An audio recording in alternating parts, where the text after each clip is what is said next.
Welcome to The Explainer. I'm so glad you're here today, because we're going to unpack something we literally all do, instinctively every single day, and that's judging others. We're going to look under the hood at the invisible biological machinery that dictates exactly how we view the people around us, and more importantly, how we can actually take control of it. To start things off, I want you to picture this for a second. You're at a football game, and this deeply obnoxious guy sits right next to you. He's incredibly loud, he spills his drink all over you, and he ruthlessly makes fun of your favorite team. It's safe to say you write him off entirely, right? But then, a few days later, you're walking in the park, and it suddenly starts to absolutely pour rain. And who shows up at your side to offer you an umbrella? The exact same guy. Okay, let's dive into this. What do you actually do in this scenario? Do you totally change your mind about him based on this second, genuinely nice encounter, or do you just go with your first impression and write him off as a jerk forever? You see, research shows we are incredibly quick to infer stable, permanent character traits from just a single clumsy step or a harsh word. But the real puzzle here is, how does our brain handle updating those views? Section 1. The Instant Judgment Trap. If you've ever spoken on a stage, you probably know this harsh truth the second you walk out. In just a few seconds, the audience has already decided if you're smart, if you're confident, or if you're even worth listening to at all. And you do this too. When you walk into a networking event or a new classroom, within mere seconds, your brain is filing people away into neat little boxes. Now, you might think this is just a personal flaw, like a bad habit you need to break, but actually, it goes way deeper than that. This instant judgment, it isn't some modern quirk of society. It's actually a friend or threat defense algorithm, literally hardwired by our ancient ancestors. Back when we were sitting around fires in the wilderness, we had to look at an approaching figure and ask one vital life or death question, friend or threat. But here's the problem for us today. We aren't fighting off predators anymore. We're sitting in classrooms, we're in job interviews, we're forming complex friendships, yet we're constantly judging others using this biological survival system that is completely, wildly outdated. Which brings us to Section 2, Inside the Judging Brain. Now, what's genuinely fascinating here is that we can actually see this ancient algorithm working in real time. Researchers have used MRI scans to look directly at people's brains when they encounter new information about someone, and two specific areas light up like a Christmas tree: the ventrolateral prefrontal cortex, which fires up when people act inconsistently, and the superior temporal sulcus. What these regions are doing is absolutely brilliant. They're basically acting like low-level statisticians, rigorously tracking the statistical rarity of behaviors in our daily lives. They are constantly asking, is this behavior typical or is it totally out of the ordinary? Let's think back to our obnoxious football fan offering you the umbrella. Your brain instantly does the math. It says, well, in my experience, pretty much anyone would lend someone an umbrella in a massive downpour. That's common. But being that completely over-the-top obnoxious at a game, that's statistically really unusual. And because his bad behavior was so rare, your brain flags that as his true character trait, and you stubbornly stick to your first negative impression. Section 3. Rules of Impression Updating. And this brilliantly illustrates how we actually change our minds or don't. We update our impressions totally differently depending on what we are evaluating. When it comes to morality, negative actions strongly outweigh positive ones.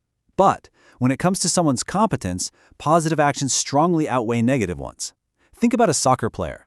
If they miss an easy shot once, but then later score a spectacularly difficult, rare goal, that single great success totally defines our view of their skills.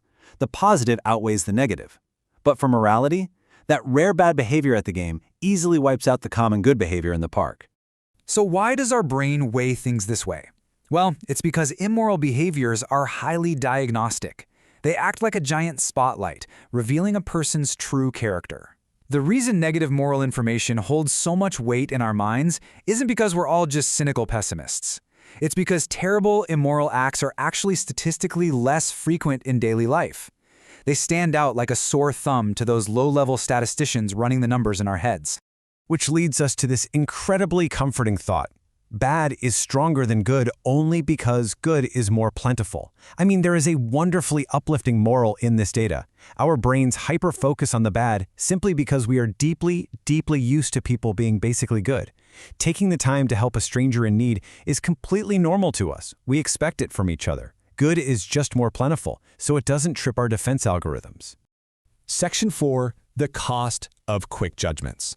So what happens when we let this ancient algorithm run wild in the modern world? Well, it wreaks absolute havoc on our potential.